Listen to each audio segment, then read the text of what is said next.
dari Abu Sa'id Al-Khudri radhiyallahu anhu bahwasanya Rasulullah SAW bersabda, qala Musa ya Rabbi. Nabi Musa berkata kepada Allah, ya Rabbku, alimni syai'an adhkuruka wa ad'uka bihi. Ya Rabbku, ajarkanlah aku sesuatu yang aku bisa berzikir kepadamu dengannya dan aku bisa berdoa kepadamu dengannya. Qala ya Musa, qul ya Musa, maka Allah berkata, wahai Musa, qul la ilaha illallah, katakanlah la ilaha illallah. Qala Rabbi, kullu ibadika yaquluna hadza. Nabi Musa berkata, ya Rabbku, semua hamba-Mu mengucapkan la ilaha illallah. Qala ya Musa, Allah berkata, wahai Musa, lau anna samawati sab'a wa amirahunna ghairi, seandainya langit yang 7 dan seluruh penghuninya kecuali aku, wal ardina sab'a fi kiffatin, dan juga bumi yang berlapis 7 berada di daun timbangan, wala ilaha illallah fi kiffatin, dan la ilaha illallah di timbangan yang lain, malat bihinna la ilaha illallah, maka akan lebih berat la ilaha illallah.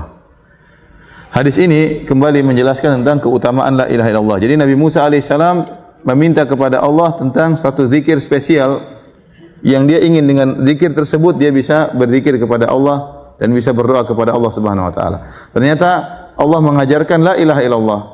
Waktu Allah mengatakan wahai Musa ucapkan la ilaha illallah, Nabi Musa mengatakan, ya Allah, semua hamba-Mu tahu kalau yang ini, aku ingin yang lebih spesial.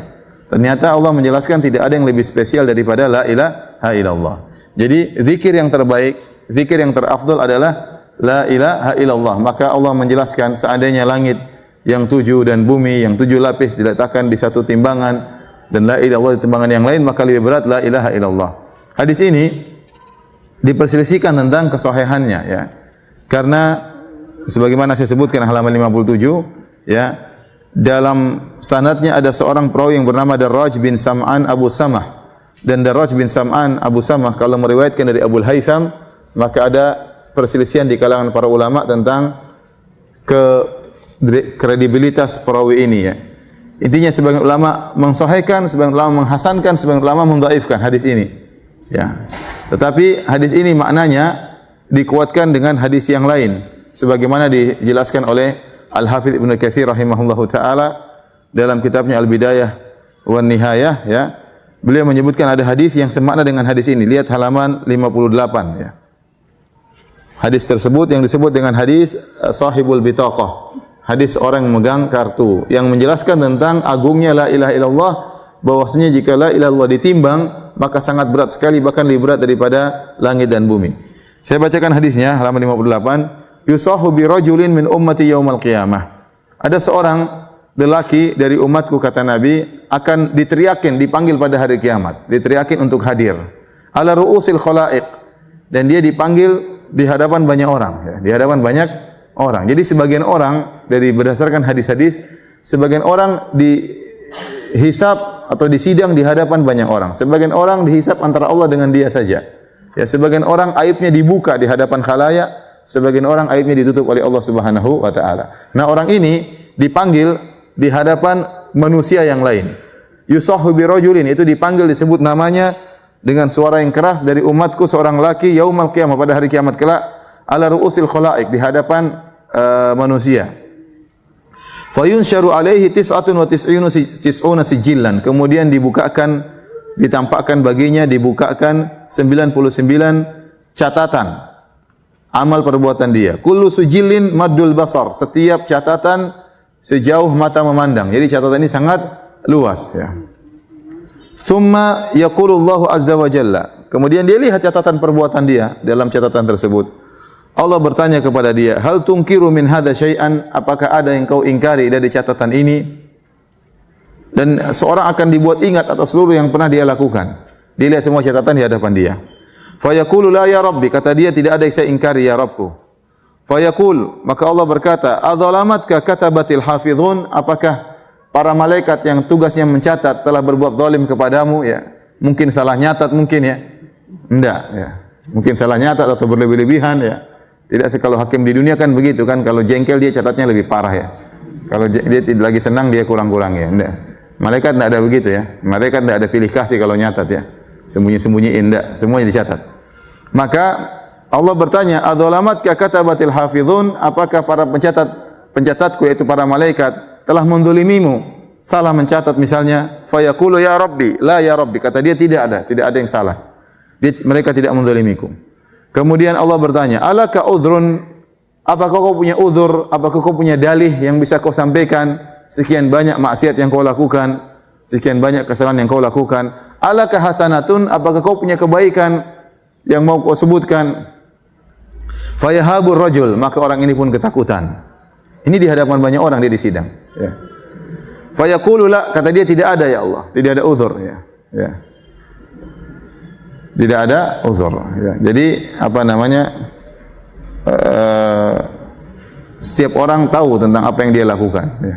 Dan catatan malaikat tidak ada yang salah. Balil insanu ala nafsihi basirah. Bahwasanya manusia itu lebih tahu tentang dirinya. Kalau dia salah, meskipun orang tidak tahu, dia tahu. Ya. Dia lebih ngerti. Maka dia mengatakan, la, tidak ada uzur, tidak ada kebaikan. Fayaqul, bala, kata Allah, bahkan ada kebaikanmu. Inna laka indana hasanatin. Sungguhnya kau memiliki kebaikan-kebaikan yang tercatat di sisi kami.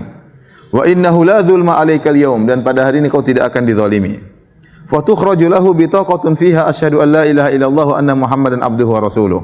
Maka dikeluarkan baginya catatan sebesar bitaqah, kartu. 99 catatannya apa? Sejauh mata memandang. Ini cuma kartu, mungkin kecil. Tulisannya asyhadu an la ilaha illallah wa anna Muhammadan abduhu wa rasuluh.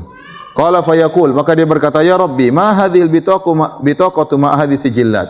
Ya Rabbku, apa pengaruhnya kartu kecil ini dibandingkan dengan 99 catatan amal kemaksiatan yang setiap catatan sejauh mata memandang? Apa pengaruhnya? Fayaqul innaka la tuzlam, kata Allah, kau tidak akan dizalimi. Fatudha'u sijillat fi kiffatin wal bitaqatu fi kiffatin fatawasat sijillatu wa thaqulatil bitaqa.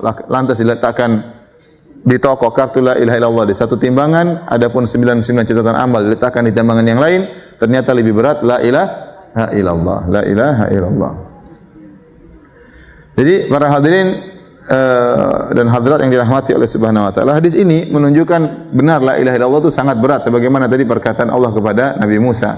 Ya Musa, law anna samawati sab'a wa amirahunna ghairi, wahai Musa, kalau seandainya langit yang 7 beserta penghuninya malaikat dan macam-macamnya diletakkan satu timbangan, ya, wala ilaha illallah fi kiffah, dan la ilaha illallah di timbangan yang satu, malat bihinna la ilaha illallah, lebih berat la ilaha illallah. Ini menguatkan hadis tersebut. Dan ini menjelaskan bahwasanya ya la ilaha illallah itu ya benar-benar sangat ampuh dalam menghapus dosa-dosa, sangat ampuh dalam menghapuskan dosa-dosa.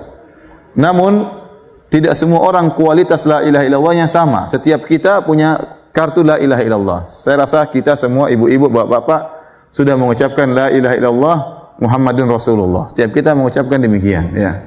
Ya. Berarti kita sudah punya catatan amal la ilaha illallah Muhammadur Rasulullah. Dan kita akan memiliki kartu ini, tetapi masalahnya sebagaimana penjelasan para ulama, setiap orang punya kartu la ilaha illallah tapi kualitasnya berbeda-beda. Maka kita berusaha setiap hari untuk memperkuat dan memperbaiki kualitas la ilaha illallah kita agar semakin berat dan semakin berat, dan ini akan bermanfaat pada hari kiamat kelak. Di antaranya dengan terus membersihkan diri kita dari berbagai macam kesyirikan, baik syirik besar maupun syirik-syirik kecil. Dengan terus meningkatkan tawakal kita kepada Allah Subhanahu wa taala, dengan terus berhusnudzon kepada Allah Subhanahu wa taala, tidak suudzon kepada Allah Subhanahu wa taala, ya. Hal-hal inilah yang meningkatkan tauhid kita. Dengan terus menjauhkan diri, jangan sampai ingin dipuji, jangan sampai ingin disanjung, kita hanya ingin dipuji oleh Allah Subhanahu wa taala. Terus ini perlu perjuangan. Kalau kita dalam kehidupan kita berjuang untuk ikhlas, menjauhkan dari penyakit riya, ya, penyakit ujub, ya, penyakit bangga diri dan macam-macamnya, maka kualitas la ilaha illallah tatkala kita meninggal, kualitas kita, kartu kita benar-benar berat. Ya, adapun kalau kita tidak memperhatikan hal ini, maka kita punya kartu la ilaha illallah tapi ringan. Sehingga disebut dalam hadis-hadis ada orang mengucapkan la ilaha illallah masuk neraka.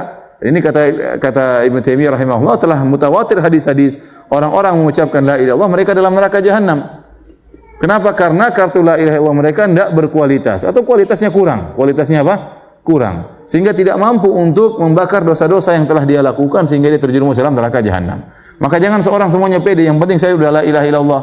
Ya. Yang penting saya sudah la ilaha illallah, sudah Muhammad Rasulullah. Nanti semua dosa-dosa akan terbakar, ya. Enggak. Kalau kualitasnya rendah, maka tidak kuat pengaruhnya, ya. Bukankah Rasulullah SAW dalam hadis Sahih Bukhari, Allah berkata, "Akhriju minan nari man kana fi qalbihi mithqalu dzarratin min iman.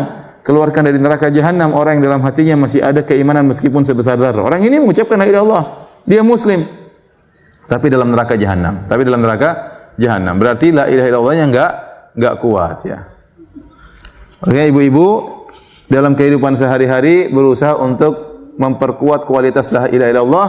Jangan suka ngerumpi ibu-ibu ya. Jadi ngerumpi itu mengurangi kualitas la ilaha illallah ya. Ya karena ibu-ibu itu paling suka ngerumpi ya. Paling suka ngerumpi dibandingkan bapak-bapak ya. Karena bapak-bapak banyak pikirannya, pikir utang, pikir ini macam. Ibu-ibu kurang kegiatan.